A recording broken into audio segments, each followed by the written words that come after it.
Well, on the topic of what's happening in our schools, on Tuesday we told you about a pretty dismal statistic.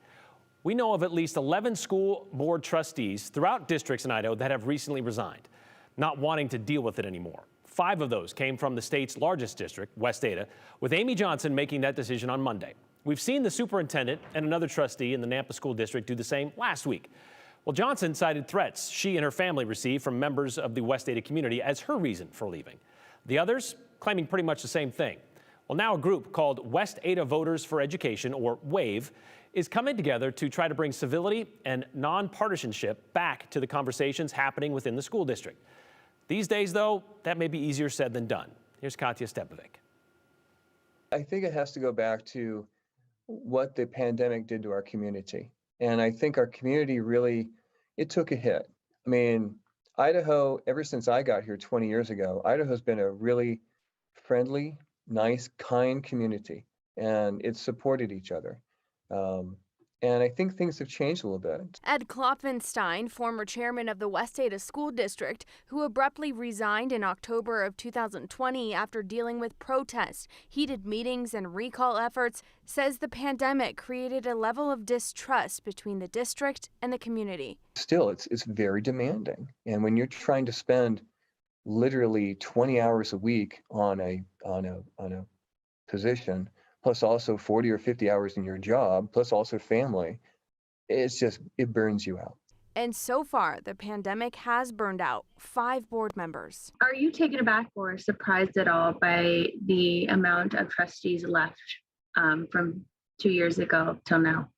No, I wish I was, but it was just I don't know what makes West Ada unique, but it was a very, very, very difficult 2 years. Which is now why he's co-founded a group called WAVE, West Ada Voters for Education, which is made up of about 50 West Ada parents, and it's growing. What WAVE's trying to do is really focus back on the basics and realize that we want to be able to support nonpartisan, which is what the school board has always been about, pro-public education candidates and measures, and really talk about issues that surround the school district in a very civil way. We're not here to shout, we're here to be civil and to talk about the concerns of West Ada and our kids.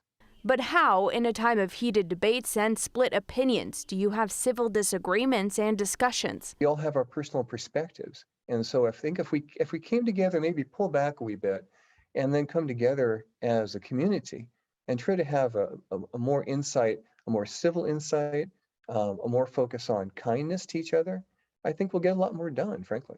How do you make a position like this, advertising when we're seeing what's been going on for years now? I think people have to realize that those people on the board, they're community people.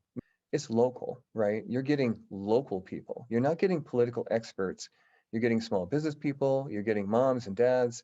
You're getting people who want to support their kids' education and they want to take a more active role. And he hopes that WAVE makes that more clear for community members to see. I think it all goes back to communication and how to communicate complex issues in a very difficult period. There is no training. We didn't have training for a pandemic, and we didn't have training for more intensive political situations. We just didn't. Like it or not, people who are leading that are democratically elected should lead, and you should provide them that support.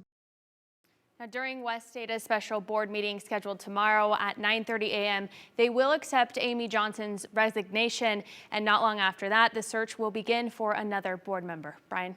Katya, earlier this week when we did this story, we got a text message from a viewer who said, where are all these parents that show up at these board meetings now when it comes to volunteering in classrooms, when it comes to parent-teacher conferences? Suddenly they have a lot going on. So maybe something like this will get more parents involved and, as you said, in a right way. Yeah, hopefully we can only hope. All right, thanks, Katya.